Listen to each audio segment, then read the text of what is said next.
আপনারা দেখছেন digital express official YouTube channel. আপনারা যদি আমাদের এই ডিজিটাল এক্সপ্রেস অফিসিয়াল ইউটিউব চ্যানেলটিতে নতুন হয়ে থাকেন, অবশ্যই আপনারা আমাদের এই ডিজিটাল এক্সপ্রেস অফিসিয়াল ইউটিউব চ্যানেলটিকে সাবস্ক্রাইব করে নোটিফিকেশনটাকে অন করে রাখবেন। আপনারা প্রত্যেকেই জানেন রাজ্যে 15ই জুন থেকে জনকল্যাণমূলক শিবির অনুষ্ঠিত হতে চলছে বা কর্মসূচি চালু হতে চলছে। আপনারা এখানে কিন্তু সমস্ত রকম সরকারি প্রকল্পের সুযোগ সুবিধা পাবেন।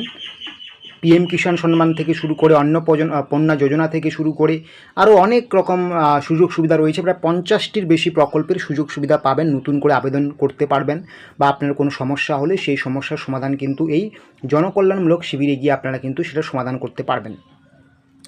জনকল্যাণমূলক শিবির কোথায় বসবে না বসবে এটা কিন্তু আপনারা লকেট ইউথ শিবিরে গিয়ে কিন্তু আপনি আপনার ডিস্ট্রিক্ট, আপনার ব্লক, গ্রাম পঞ্চায়েত বা ওয়ার্ড সিলেক্ট করে কিন্তু আপনারা জানতে পারবেন। খুব সিম্পল প্রসেস। তো বিষয়টা হচ্ছে, আপনারা জানেন যে পশ্চিমবঙ্গ সরকারের এই মুহূর্তে বেকার যুবক যুবতীদের যে সবথেকে বড় চাহিদা রয়েছে পশ্চিমবঙ্গ সরকারের যে একটি প্রকল্পের, সেটি হচ্ছে বাংলার যুবশক্তি প্রকল্প, যেটা আগে যুবসাথী নামে ছিল। তো এই যুবশক্তি প্রকল্পের 15 জুন থেকে আবেদন শুরু হবে। সোশ্যাল মিডিয়ায় জানা যাচ্ছে, বিভিন্ন খবরাখবর দেখতে পাচ্ছেন, যা ভিডিও আকারে আমাদের চোখে আসছে বা আমরা দেখতে পাচ্ছি যে 15 জুন থেকে জনকল্যাণমূলক শিবিরে করা যাবে যুবশক্তি প্রকল্পের আবেদন, যেখানে মাসিক আপনাদের 3000 টাকা ব্যাঙ্ক অ্যাকাউন্টে দেওয়া হবে। তো সবার প্রথমে আমি বলবো যে এখনও পর্যন্ত যে আপডেট জনকল্যাণমূলক শিবিরের যে অফিসিয়াল ওয়েবসাইট, যেখানে কোন কোন প্রকল্পের সুবিধা দেওয়া হবে 15, 16, 17 তারিখে সেটা লিস্ট দেওয়া হয়েছে, সেখানে কি সত্যিই বলা আছে যে যুবশক্তি প্রকল্পের যে আবেদন প্রক্রিয়া 15 তারিখ থেকে শুরু হবে, নাকি এগুলো মন গড়া ভিডিও চারিদিকে ভাইরাল হচ্ছে, সেটাই আমরা দেখব। তো যখনই আমরা যুবসাথী জনকল্যাণমূলক শিবির বা জনকল্যাণ শিবির অফিসিয়াল ওয়েবসাইটে আসবো, এখানে আসার পরে আমরা দেখতে পারবো যে উপলব্ধ প্রকল্পের সুবিধা, এই যে উপলব্ধ প্রকল্পের সুবিধা আছে প্রায় এখানে 52টির মতো প্রকল্প রয়েছে। আপনারা একদম মনোযোগ দিয়ে ভিডিওটা দেখবেন। আমি স্ক্রোল করছি, সবার প্রথমে দেখতে পাচ্ছেন আধার এনরোলমেন্ট অ্যান্ড সেভিং একটা সুবিধা দেওয়া আছে।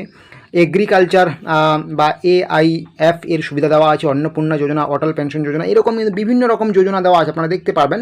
আমি স্ক্রোল করছি, শ্রম থেকে শুরু করে, জব কার্ড থেকে শুরু করে, জয় জোহার থেকে শুরু করে, কন্যাশ্রী থেকে শুরু করে, জব কার্ড, কিষাণ ক্রেডিট, মেধাশ্রী থেকে শুরু করে, মুদ্রা লোন, তারপরে এখানে আরও অনেক রয়েছে, ঠিক আছে। পাট্টা অ্যাপ্লিকেশন থেকে শুরু করে, PM যোজনা থেকে শুরু করে, PM উজ্জ্বল যোজনা, PM সূর্য ঘর থেকে শুরু করে এরকম অনেক অনেক প্রকল্পের সুবিধা রয়েছে, 50টির বেশি। শিক্ষাশ্রী থেকে শুরু করে অনেক অনেক সুবিধা রয়েছে, ঠিক আছে। উৎকর্ষ বাংলা থেকে শুরু করে, West Bengal student credit card থেকে শুরু করে অনেক সুবিধা রয়েছে। কিন্তু আপনারা কিন্তু এখানে ভালো করে যদি খেয়াল করেন, কোনো জায়গায় কিন্তু যুবশক্তি প্রকল্পের অ্যাপ্লিকেশন বা সুবিধা বলে কিন্তু উল্লেখ নেই। উপলব্ধ প্রকল্পের যে প্রায় 50টির মতো সুবিধা দেওয়া আছে, এখানে কিন্তু কোনো জায়গায় যুবশক্তি প্রকল্পের নাম উল্লেখ নেই। তো এখান থেকে কিন্তু স্পষ্ট সরকারি হিসেব মতো, সরকারি তথ্য অনুযায়ী কিন্তু 15 জুন, 16 জুন, 17 জুন কিন্তু কোনো মতেই কিন্তু আপনাদের এখানে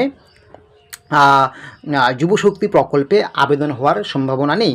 তো পরবর্তীতে হয়তো কোনো আপডেট আসতে পারে, যদি হয়তো সেই আপডেটটুকু আমরা জানাবো। কিন্তু জনকল্যাণ শিবিরের যে অফিসিয়াল সাইট, যেখানে কী কী প্রকল্পের সুবিধা দেওয়া হবে সেটার যে লিস্ট রয়েছে, সেখানে কিন্তু কোনো যুবশক্তি প্রকল্পের কথা নেই। আশা করি বুঝতে পারছেন। তো চারিদিকে যে দেখতে পাচ্ছেন 15 জুন থেকে আবেদন হবে, সেটা কিন্তু এই মুহূর্তে এখনও পর্যন্ত পুরোপুরি ফেক।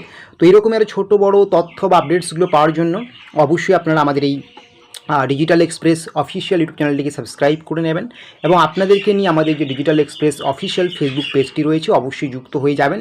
ভিডিও ডেসক্রিপশন বক্সে আমরা লিঙ্ক দিয়েছি।